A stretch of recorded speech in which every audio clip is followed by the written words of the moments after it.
My name is Dayna Dunbar, and I graduated from the University of Santa Monica in 2001. Before the University of Santa Monica, I would say my life was characterized by a real roller coaster emotional ride. Troubled relationships. Because of that, I grew up in an alcoholic home with violence in the home, and it always felt to me like my world was I was never on solid ground. I never felt safe in the world. I never felt like I was supported or secure. It was actually through an illness that I started to wake up to that. But that sense of unsafety and insecurity, regardless of how close I got to God, how much I went to church, how much I studied spiritual teachings, which I did a lot, I meditated a lot, all of those things, that still never left me. It still never released. So I moved to Southern California, and I heard about USM, and I came to an open house, and my ego was real invested in the master's degree. I really wanted that. My family is full of educated people. And the other thing was this idea of the second year project. And I had always had a dream of writing a novel. And this was a dream that was too big for me to even conceive of. But when the admissions counselor said, we do this thing in the second year where you take something that you thought was too big for you to conceive of, and you do that. And you do it with this incredible support system and with these steps that you create yourself, and we take you through that process completely. And I've always been good at school and always done my homework, so I thought I could trick myself, my psyche, into finishing a novel by making it homework. And so I said, I'm in.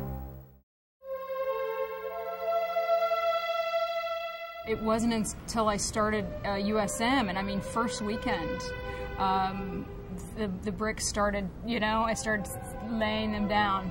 And these really simple, but really, to me, radical, revolutionary ideas that were being put into practice in class, and just starting the process of really releasing and letting go of this kind of very painful ego structure that had been controlling my life. Somehow, I don't know how they do it, but the Doctors Holnick have masterfully put together this program where each of the aspects of the program, a relationship project, the genealogy, the age stages, Erickson's age stages, as you're going back, they dovetail with each other. And my project also dovetailed because it was autobiographical, greatly autobiographical. So I was going back in my history and writing my past, basically growing up, fictionalizing it. And so it was all coming together, and one piece would fit on top of this piece, and then that piece would make that piece work, and the puzzle just started to build. And my novel was really the expression of that whole thing, and it was so incredibly healing. I was writing about the very moments in my life that had created the intense grief and pain that I had been living with up until USM. Very shortly after I graduated, I got this phone call from this publisher, and it was the call that I'd always wanted. I mean, I couldn't have written it myself. I mean, if I'd have written it as an ideal scene, which is something that in the university they have you do to have your vision really clear. I wouldn't have been able to come up with this. But it was not, this is the answer to all of my problems, and this is the moment I've been waiting for. It was just thank you, because I already knew. I didn't know that it was like she was going to love it or anybody else was going to love it, but I knew it was worthy. I knew that it had value, and that's what I realized through the process of valuing myself, beginning the process of nurturing, valuing myself, coming to understand my own worth and the worth of my work and what comes through me into the world. Now, the contract was fantastic too. The external manifestation, which allowed me to, first of all, write a second book and be paid for it, and I didn't know that I was writing it.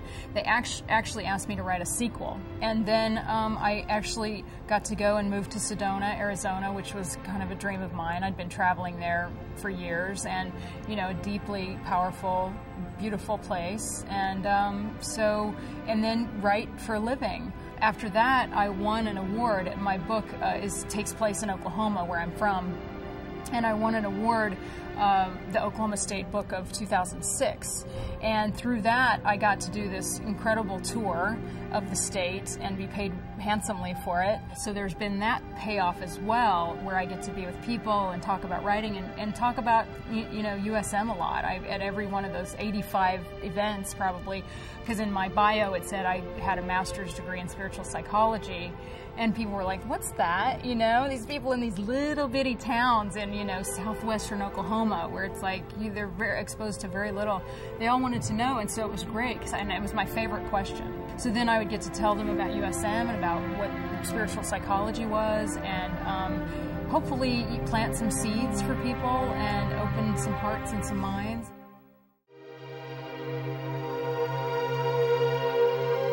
When I talk to high school students, I have a PowerPoint presentation, and I start out with a slide that has the definition of courage. And the fact that the word courage comes from the root word, French word coeur, which is heart. And I ask them to think about the connection between the heart and having courage and bravery. Because I start that out, and it's really the story of my life that I'm telling.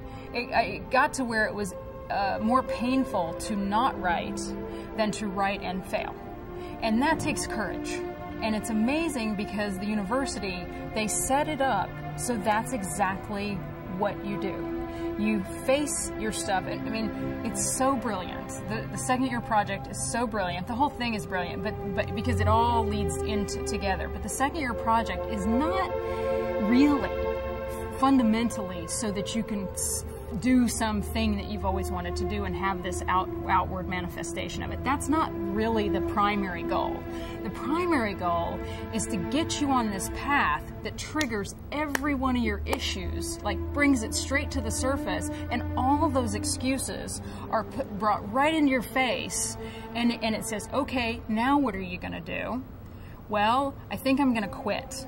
Well, okay, we've got this safety net and that safety net and this safety net to catch you on your way down and get you back where you don't quit, you move through it, you've healed that issue, so you don't have to deal with that one anymore, and you go to the next one, and there it is, and then you move through them in this incredibly graceful, supported way.